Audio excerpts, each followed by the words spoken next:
Assalamualaikum warahmatullahi wabarakatuh. Untuk bahasan ini kita akan membahas tentang bagaimana kita memahami karakteristik konsumen. Seperti teman-teman kemarin sudah bahas di 2 pertemuan sebelumnya, bahwa pada proses bisnis kita yang menjadi tujuan akhir kita ataupun tujuan akhir sebuah perusahaan dalam melaksanakan bisnis adalah konsumen. Nah, oleh karena itu di dalam manajemen pemasaran atau bagaimana cara kita mengelola atau memasarkan produk, jasa ataupun yang lainnya itu dapat sesuai dengan apa yang diinginkan oleh konsumen. Nah, teman-teman, di dalam konsep pemasaran, jadi ada perubahan yang drastis di dalam memasarkan suatu barang terkait dengan kedudukan customer, di mana kalau yang tradisional itu paradigma ataupun susunan daripada piramidanya itu paling atas adalah top management, kemudian middle management, sampai nanti yang paling bawah adalah customer.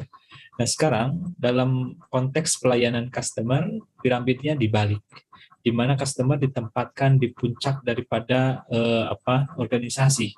Ya, ini disebut sebagai modern customer oriented organization chart. Jadi, organisasi modern itu akan menempatkan customer itu segalanya di atas dari lapisan-lapisan ataupun dari pihak-pihak yang ada di organisasi.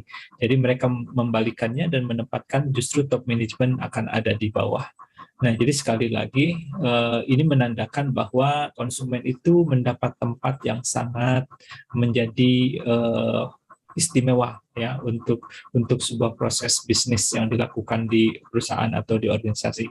Karena bagaimanapun juga keberadaan perusahaan atau organisasi itu sangat bergantung kepada keberadaan customer-nya sendiri atau pelanggannya sendiri.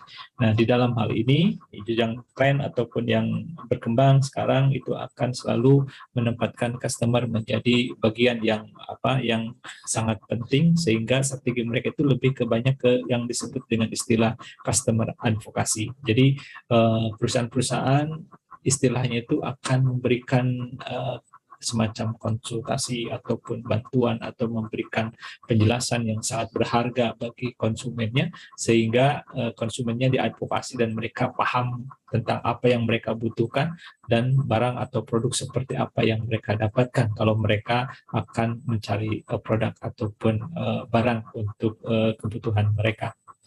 Nah, jadi sekali lagi ini adalah perubahan yang terjadi ataupun perbandingan antara traditional organization atau organisasi yang bersifat tradisional dengan organisasi modern yang bersifat customer oriented. Nah, teman-teman, jadi di dalam hal terkait dengan konsumen sendiri, jadi di pemasaran itu ada istilah customer perceived value, artinya nilai ataupun value apa yang dirasakan oleh konsumen itu. Nah, jadi ada terbagi 2 ya, ada customer perceived value itu ada total customer benefit dan ada total customer cost. Customer perceived value itu tidak lain adalah perbedaan antara hasil evaluasi yang dilakukan oleh konsumen ataupun calon pembeli atas semua benefit yang akan mereka terima ketika mereka katakanlah membeli barang yang mereka inginkan ya, dengan semua biaya dari alternatif yang ditawarkan ataupun yang dirasakan. Jadi ini kalau dalam istilah ekonomi itu berarti kita membandingkan antara benefit yang diterima dengan biaya ataupun dengan cost yang akan mereka korbankan ataupun akan mereka sedia ataupun rela untuk diserahkan kepada yang memberikan kemanfaatan atau memberikan barang tadi. Jadi sebagai trade-off-nya mereka mendapat benefit dari barang atau jasa yang mereka inginkan, sedangkan mereka akan mengeluarkan cost atau biaya tertentu untuk mendapatkan barang tadi. Nah, ini definisi dari total customer value. Jadi ini adalah nilai moneter yang dirasakan dari bundle. Bundle itu berarti kumpulan ya. Jadi himpunan dari berbagai aspek ataupun yang disatukan. Makanya kalau istilah di penjualan itu yang ada di bundling. Kalau di bundling itu berarti mereka menjual sesuatu dan disatukan dengan beberapa barang tambahannya. Tapi kalau sisi total customer value ini, jadi mereka akan mendapatkan manfaat ekonomis, ya, kemudian manfaat fungsional maupun dari sisi psikologisnya yang diharapkan pelanggan dari barang-barang yang ditawarkan atau yang ada di pasar penawaran. Nah, sedangkan kalau total customer cost, ya ini akan berarti bahwa ini adalah keseluruhan biaya yang pelanggan harapkan untuk timbul, ya, dalam melakukan evaluasi, kemudian memperoleh, kemudian menggunakan dan membuang penawaran pasar tertentu, artinya mengabaikan pilihan-pilihan yang lain, termasuk di dalamnya ada biaya moneter, kemudian ada waktu, ada biaya energi, kemudian ada biaya psikis juga untuk mendapatkan manfaat yang diharapkan dari barang yang mereka cari. Nah, teman-teman nanti bisa lihat di diagramnya itu. Jadi kalau total customer cost nanti di dalamnya di bawahnya ada monetary cost, kemudian ada time cost, ada energy cost, ada psychological cost. Jadi semua dikonvert ataupun dinilai dengan uang, ya, ataupun dengan jumlah biaya tertentu atau uang tertentu. Sedangkan untuk total customer benefit, ya, ini adalah ada product benefit, ada service benefit, ada personal benefit, ada image benefit. Nah, jadi sepertinya yang pertama ini, ya, jadi yang atasnya adalah harus total customer benefit, ya, atau value yang mereka dapatkan, kemudian yang bawahnya total customer cost. Nah, teman-teman, terkait dengan customer versus value ini, nah, dalam pelaksanaannya perusahaan itu harus melakukan apa yang disebut dengan customer value analysis. Jadi untuk melihat kekuatan dan kelemahan yang dimilikinya seperti apa. Bagaimana tahapan CVA ini? Ini yang pertama, mereka harus mengidentifikasi atribut dan manfaat utama yang akan dinilai ataupun yang akan dicari pelanggan. Kemudian kedua, mereka harus menilai kepentingan kualitatif dari atribut atau manfaat yang berbeda. Jadi mereka kalau ada beberapa pertimbangan, ya, tentunya pertimbangan tersebut tidak bisa semuanya terpenuhi dan mereka harus mau tidak mau mengurutkan atau memilih faktor-faktor mana yang lebih bermanfaat ataupun lebih diprioritaskan oleh mereka. Kemudian juga mereka akan menilai kinerja perusahaan dan pesaing pada nilai pelanggan yang berbeda dibandingkan dengan tingkat kepentingan yang dinilai. Jadi harus disadari bahwa kinerja perusahaan kemudian dibandingkan dengan pesaingnya pun akan menjadi pertimbangan. Karena apa? Kalau kita lihat kinerja perusahaan itu nanti akan berimbas juga kepada, kalau misalnya kita jualnya adalah produk, berarti kepada nilai produknya itu sendiri. Di mana kinerja perusahaan yang lebih baik pasti akan lebih efisien di dalam memproduksi atau menghasilkan produk atau barang tertentu. Kemudian juga harus melihat peringkat dari segmen tertentu. Jadi ingat bahwa konsumen itu ada segmentasinya tertentu. Jadi kita lihat mana yang akan didahulukan, mana yang akan, kalau ada beberapa segmen misalnya dari sisi umur gitu, ya, atau usia, mana yang akan didahulukan. Apakah usia katakanlah remaja ataupun usia yang dewasa ataupun usia lanjut dan sebagainya. Ini tahapan untuk melakukan CFA. Yang kelimanya adalah kita akan memantau nilai pelanggan dari waktu ke waktu. Ini harus dimonitor. Jadi dengan cara dimonitor dari waktu ke waktu terus-menerus, kita akan bisa melihat perkembangannya atau perubahan yang terjadi, bagaimana customer ataupun nilai yang diharapkan oleh customer dari suatu produk yang ada di pasaran. Sehingga dengan demikian, kalau ada perubahan, tentunya perusahaan pun akan bisa mengikuti ataupun mengakomodir perubahan tadi, sehingga tetap sesuai dengan kebutuhan dari customer. Bagaimana kita akan mendeliver ataupun akan memberikan high customer value, artinya nilai yang tinggi bagi customer. Nah, salah satu targetnya adalah kita ingin mendapatkan loyalitas yang tinggi dari customer. Jadi ketika perusahaan atau sebuah institusi memberikan nilai ataupun value yang tinggi, maka mereka pun akan mendapatkan simpati dan akan mendapatkan atau maupun akan memiliki customer yang loyal. Apa itu loyalitas atau loyalty? Ini adalah komitmen yang dipegang teguh untuk membeli kembali ataupun jadi untuk terus untuk mendapatkan produk kembali, kemudian ataupun baik produk maupun layanan pilihan di masa yang akan datang, meskipun ada pengaruh situasional dan upaya pemasaran yang berpotensi untuk menyebabkan perilaku beralih ataupun ada perubahan di pasar. Jadi kalau orang loyal gitu ya, karena mereka sudah, tentunya yang loyal itu pasti karena salah satunya diakibatkan ketika mereka sudah mendapatkan experience atau pengalaman atau kepuasan dari pembelian barang tertentu sebelumnya.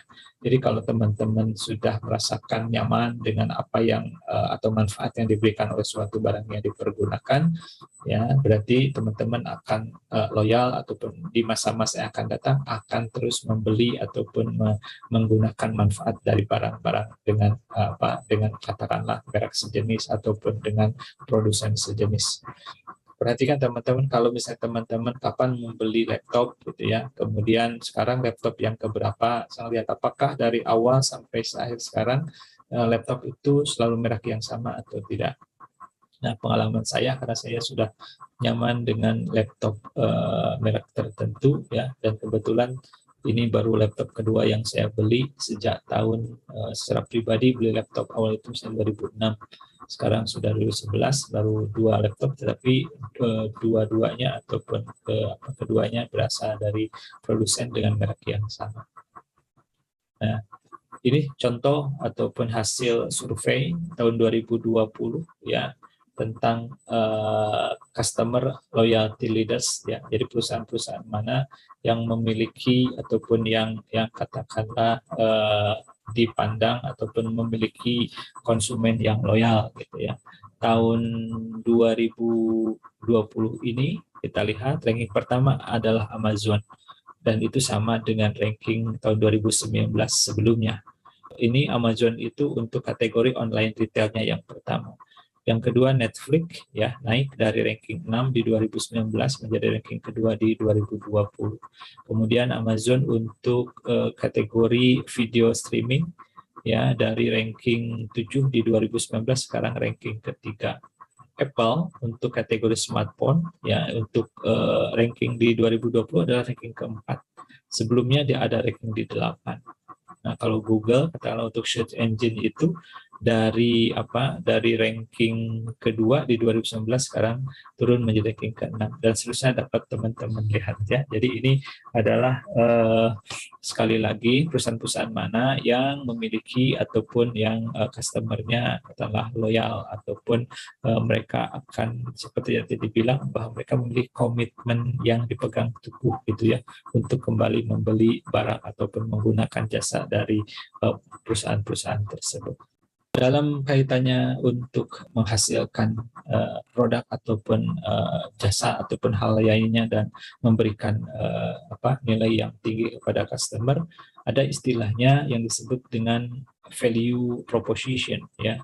Ini adalah seluruh kelompok ya, seluruh kelompok dari manfaat yang dijanjikan oleh perusahaan untuk diberikan. Jadi ini akan menunjukkan jadi seluruh kelompok itu, jadi ada manfaat-manfaatnya itu sendiri yang akan diberikan oleh produsen atau perusahaan. Nah, kemudian itu merupakan kita atau disebut sebagai value proposition, ini adalah yang dijanjikan atau yang akan diberikan. Kalau misalnya kalau kita lihat contoh di gambar ini sebuah iklan gitu ya, but the buyer is promised more than just a safeguard. Jadi dia ataupun si customer-nya lebih dari dijanjikan, bukan hanya sebatas untuk mendapatkan safety card, tapi ada nilai lebih lain yang akan mereka dapatkan ketika membelikan mobil yang yang sebagaimana dilihat dari yang ada di iklan tadi gitu ya. Jadi sejauh mana mereka akan menempatkan nilai ataupun ya customer value lah yang akan dijanjikan oleh si perusahaan tadi ya, dan itu akan menjadi salah satu hal tentunya yang menarik bagi si calon customer. Nah, jadi kalau untuk value proposition ini biasanya ataupun akan selalu dibandingkan, jadi aslinya ada price versus value proposition ya. Jadi harga itu akan bisa dikaji atau bisa dibandingkan dengan posisi ataupun ya daya saing lah ya, daya saing ataupun value yang akan dijanjikan oleh si produsen tadi. Biasanya semakin tinggi value proposition yang dijanjikan, maka price-nya pun akan semakin tinggi. Selain itu, terkait dengan pemberian high customer value oleh perusahaan, ada yang istilah yang dikenal dengan total customer satisfaction. Ini adalah merupakan keputusan pelanggan untuk loyal ataupun menolak, ya, merupakan jumlah dari banyaknya pertemuan kecil pelanggan dengan perusahaan. Artinya kontak yang dilakukan oleh perusahaan, oleh si konsumen dengan perusahaan itu. Kontak itu disebut sebegini, mungkin dia akan mendapatkan satu iklan gitu ya, kemudian terus-terus berulang-ulang, ataupun dia akan mendapatkan cerita dari temannya tentang manfaat ataupun kepuasan mereka menggunakan produk tadi. Nah, hal-hal kecil itu akan terus-menerus menggunung ataupun akan terus didapatkan oleh si customer, dan pada akhirnya customer tersebut akan mengambil sebuah keputusan, ya, untuk akhirnya misalnya mereka berkesimpulan mereka puas gitu ya, mendapatkan manfaat dari apa yang mereka beli ataupun apa yang mereka dapatkan. Dan kata lain, bisa saya katakan bahwa ya, ketika kita membeli sebuah barang, kemudian kita misalnya mendapatkan manfaat tertentu gitu ya. Nah, tingkat kepuasan atau total kepuasan yang kita rasakan itu tentunya tidak hanya dari yang kita alami saja, tapi juga bisa disebabkan oleh ataupun ditambah oleh pengalaman-pengalaman atau cerita-cerita yang diperoleh dari relatif ataupun saudara ataupun teman-teman yang lainnya gitu ya. Jadi itu akan menambah kuat. Jadi kalau dia puas, kemudian cerita dari teman atau saudara juga puas, berarti kepuasan dia pun akan semakin tinggi. Nah, jadi biasa kalau kepuasan kita akan berbicara antara expectation versus performance. Jadi apa yang dihasilkan ataupun apa yang ditunjukkan oleh produk, jasa ataupun hal lain yang diambil ataupun dibeli oleh seseorang atau oleh konsumen tadi dibandingkan dengan ekspektasi atau harapan dia di awal seperti apa. Jadi contohnya ya ada satu contoh misalnya ya, satu hotel, ini butik hotel ya, dia akan menempatkan ataupun memutuskan ya value proposition-nya sebagai dia akan mengatakan bahwa dia akan menawarkan personal touch ya yang melebihi daripada customer expectation ataupun ekspektasi dari pelanggannya. Itu yang mereka tawarkan. Nah, nanti kan itu akan dibuktikan bagaimana kinerja yang ditunjukkan dengan ekspektasi yang dimiliki oleh konsumen. Jadi ketika teman-teman katakanlah ya sebelum memutuskan untuk membeli sesuatu dengan melihat iklan, jadi waktu itu pun pasti teman-teman sudah mulai akan setting ekspektasi apa yang diharapkan atau ekspektasi harapan apa yang misalnya diinginkan ketika kita akan mendapatkan ataupun akan mengambil manfaat dari apa yang ditawarkan oleh si perusahaan tadi. Nah, setelah itu dijalankan, lalu nanti akan muncul yang namanya kepuasan ataupun total customer satisfaction tadi. Ya, bagaimana cara untuk memonitor kepuasan yang dimiliki ataupun kepuasan yang dialami oleh si konsumen? Ya, nah, jadi kita nanti akan terkait dengan teknik pengukuran atau bagaimana cara kita mengukur kepuasan itu, yaitu dengan cara satu survei berkala.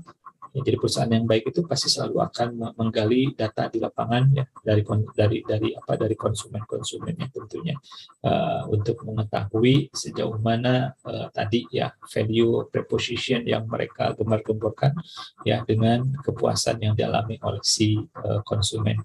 Kemudian juga bisa dilihat dari tingkat kerugian pelanggan. Ya, jadi kalau misalnya pelanggan merasa tidak sesuai dengan ekspektasi yang diharapkan, pada akhirnya nanti akan memunculkan kerugian ya. Artinya kerugian pelanggan tidak mendapatkan sesuai dengan ekspektasinya. Dan ini akan mengakibatkan bahwa si konsumen tadi tentunya akan berhenti untuk membeli ya barang yang ditawarkan oleh suatu perusahaan tertentu, dan dia akan beralih ataupun mencari dari mungkin sumber-sumber lain, sehingga akan lebih mendekati ataupun bisa memenuhi tingkat kepuasan yang mereka harapkan. Bisa juga dengan cara untuk mengukur kepuasan itu ada yang disebut dengan mystery shopper. Jadi ada pembeli yang sifatnya misterius gitu ya, dan biasanya mereka berupa orang-orang semacam intelijen lah yang bertugas untuk mengumpulkan informasi ataupun ya berpura-pura sebagai pembeli ya yang datang ke misalnya sebuah showroom atau sebuah toko ya, sehingga mereka karena ini adalah orang atau pihak ketiga yang tidak diketahui ya oleh si katakanlah petugas-petugas yang ada di showroom atau di toko gitu ya, maka pasti si petugas yang ada itu tidak atau akan bertindak ataupun pertindakannya tidak akan dibuat-buat ataupun akan dibagus-baguskan, tapi akan sesuai dengan kebiasaan mereka melakukan penjualan atau melakukan pemasaran barang yang mereka pasarkan tersebut. Kemudian juga bisa kita memantau kinerja kompetitif atau kompetitornya itu sendiri, ya bagaimana apakah kinerja yang mereka itu sudah kompetitif atau belum. Ya tentunya nanti akan dibandingkan dengan kompetitor mereka. Gitu ya. Kalau misalnya ada metode 80-90 artinya bahwa bisa jadi nanti mereka akan melihat ya 80% ya dari kompetitor yang ada atau misalnya yang menguasai pangsa pasar dan sebagainya. Ya, dan itu cukup misalnya menjelaskan secara gambaran umum 90% tergambarkan dari data yang dikumpulkan itu sendiri. Nah, terkait dengan satisfaction juga ada istilah yang disebut dengan complaint ya, dan harus diwaspadai bahwa customer complaint ini cukup kritikal bagi perusahaan. Karena kalau misalnya hanya ada 5% dari konsumen itu mengeluh atau tidak puas, sekali lagi yang tidak puas itu besar kemungkinan akan beralih ataupun akan pindah kepada kompetitor kita.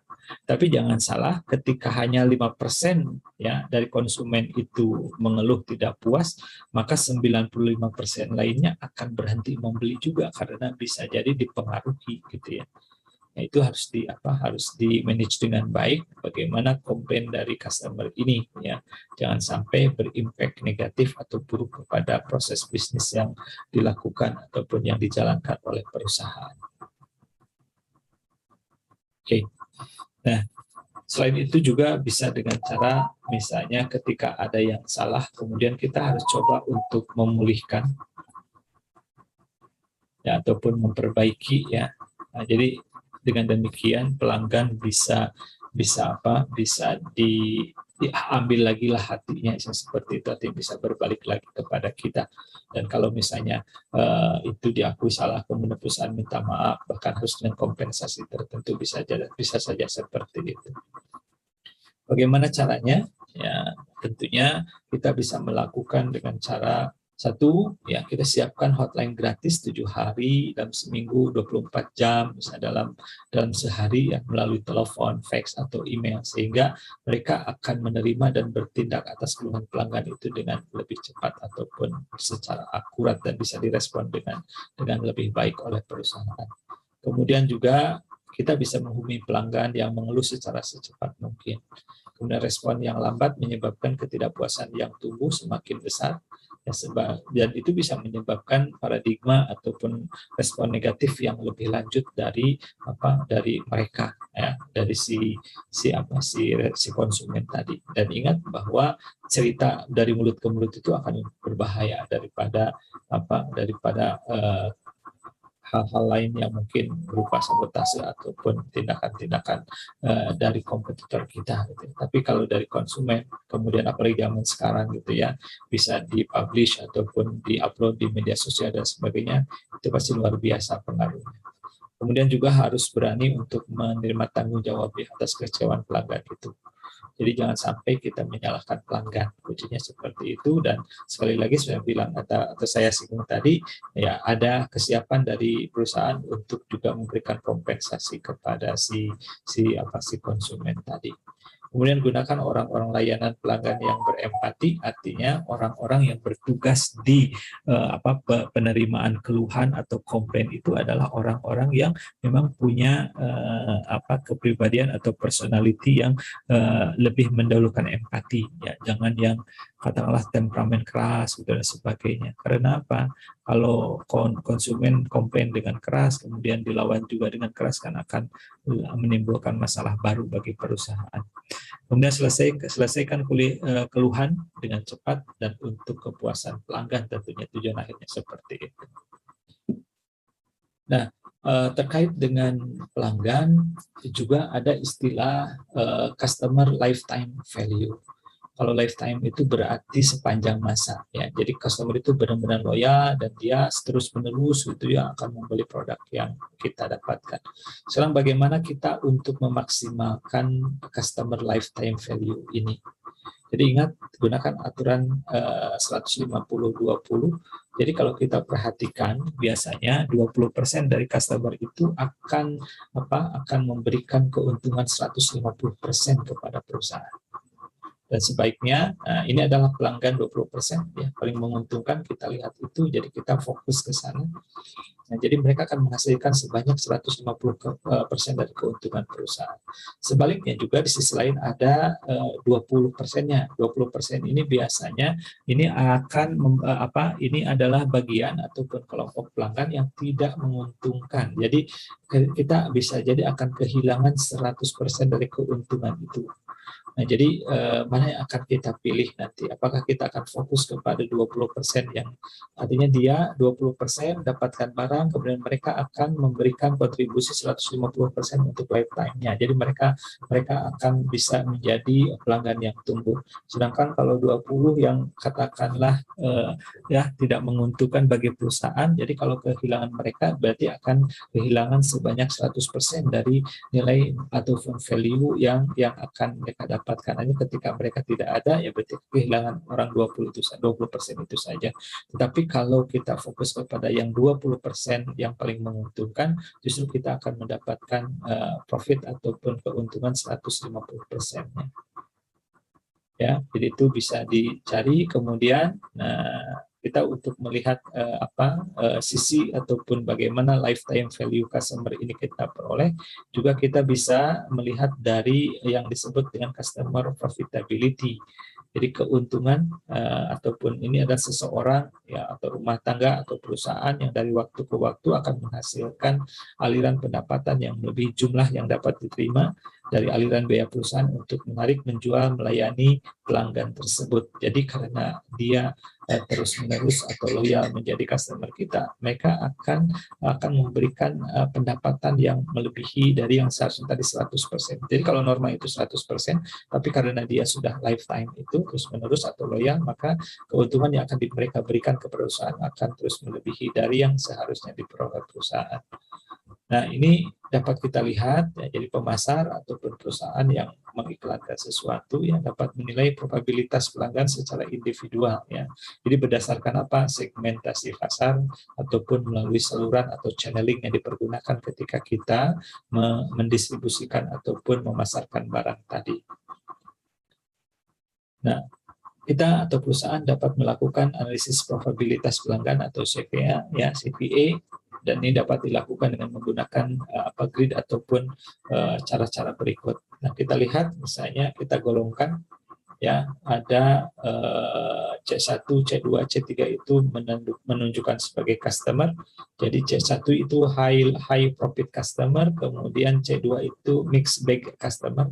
Mixed bag itu biasanya gini, customer yang kadang-kadang masih labil lah gitu ya, bisa berubah-ubah gitu ya, ataupun keuntungan yang mereka berikan kepada perusahaan itu belum jelas gitu, karena mereka masih bisa berubah ataupun bisa merubah pilihannya, masih bisa merubah pilihannya. C3 adalah sebagai kelompok losing customer, artinya customer yang tidak memberikan keuntungan bagi perusahaan. P1 ini adalah produk yang bagaimana highly profitable product. Kemudian untuk produk yang kedua adalah profitable product. P3 adalah unprofitable product. Yang P4 ini highly unprofitable product. Nah, yang pasar ataupun yang kondisi positif itu apabila high profit customer kita berikan highly profit product, itu sangat positif. Jadi yang pertama, customer-nya potensial, dia dapat memberikan keuntungan lebih bagi perusahaan, dan dia ditawarkan produk yang juga memberikan keuntungan besar bagi perusahaan. Yang satu untung ataupun yang satu misalnya memang bisa memberikan penghargaan kepada barang atau jasa yang diperolehnya secara maksimal. Sisi lain produk yang disediakannya pun adalah yang menguntungkan, itu sangat baik.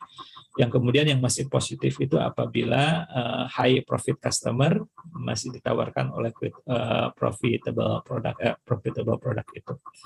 Ya, sedangkan yang kosong ini artinya tidak cocok ya, ataupun ke dalam kondisi yang memang kita tidak membuat keputusan. Seperti apa misalnya ya, kalau high profit customer diberikan unprofitable product, itu aneh itu kondisinya. Nah, selain tadi yang high profitable product itu juga bisa diberikan kepada, atau masih positif ketika diberikan customer yang mixed bag customer. Jadi karena dia masih bimbang ataupun masih mau memilih-milih barang-barang atau produk-produk lain yang jadi pesaing, katakanlah, ketika diberikan atau ditawarkan highly profitable product, pasti itu akan lebih positif. Termasuk juga orang yang awalnya yang termasuk ke dalam losing customer, itu akan positif kalau ditawarkan yang highly product.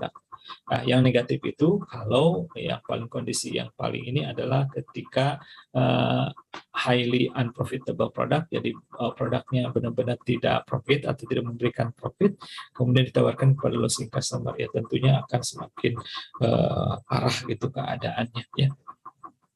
Silahkan nanti yang dilihat untuk yang kelompok produk di unprofitable product ya. Nah, teman-teman, terkait dengan hal ini, ya, kalau teman-teman pernah belajar di tata hitung ongkos, ya, ketika akan menghitung ataupun mengkalkulasi bagaimana keuangan atau bagaimana biaya yang diperlukan ketika melakukan proses produksi, ya.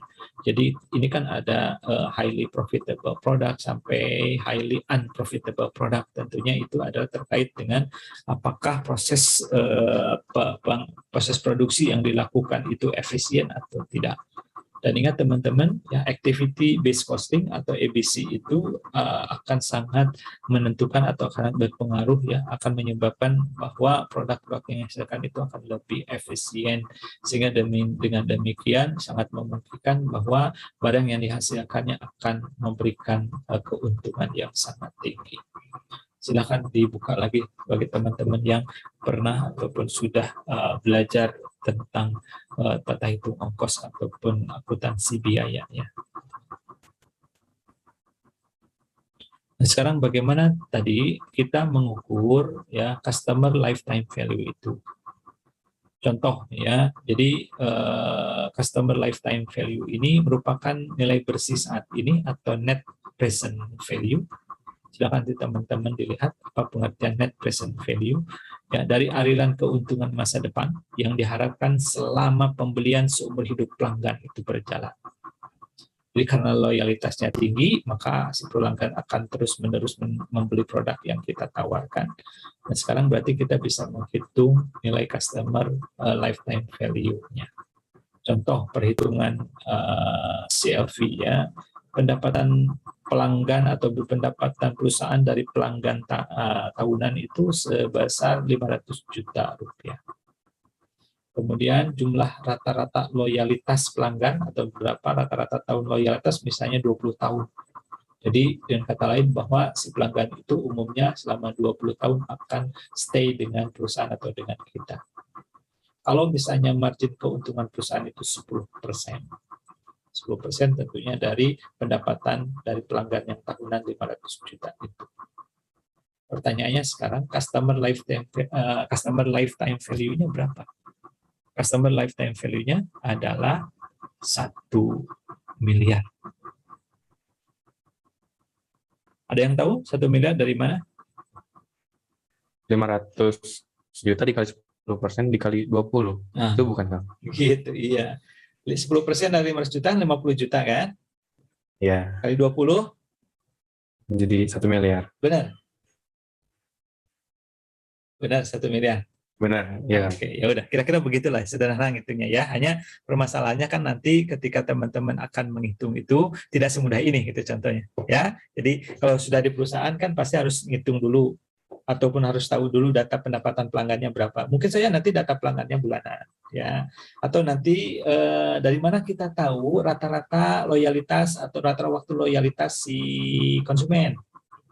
Ya, bisa jadi kan nanti juga satuannya mungkin bulanan, bukan tahun dan sebagainya ya. Silakan aja nanti disesuaikan. Kemudian dari mana tahu margin keuntungan perusahaan 10%? Tapi kira-kira sederhananya begitulah teman-teman ya. Jadi ngitungnya ya sederhana seperti itu. Berarti faktor yang menentukannya kita harus tahu berapa pendapatan dari pelanggannya, kemudian juga berapa lama gitu ya loyalitas yang dimiliki ataupun loyalitas dari pelanggannya itu, kemudian tingkat keuntungan perusahaan berapa, juga nanti kita pada akhirnya memang bisa dihitung customer lifetime value-nya berapa atau nilai ya, nilai customer yang punya waktu terus menerus atau tak terhingga lah dalam mengambil manfaat dari barang ataupun dari produk ataupun dari jasa yang mereka beli atau yang mereka inginkan ambil manfaatnya.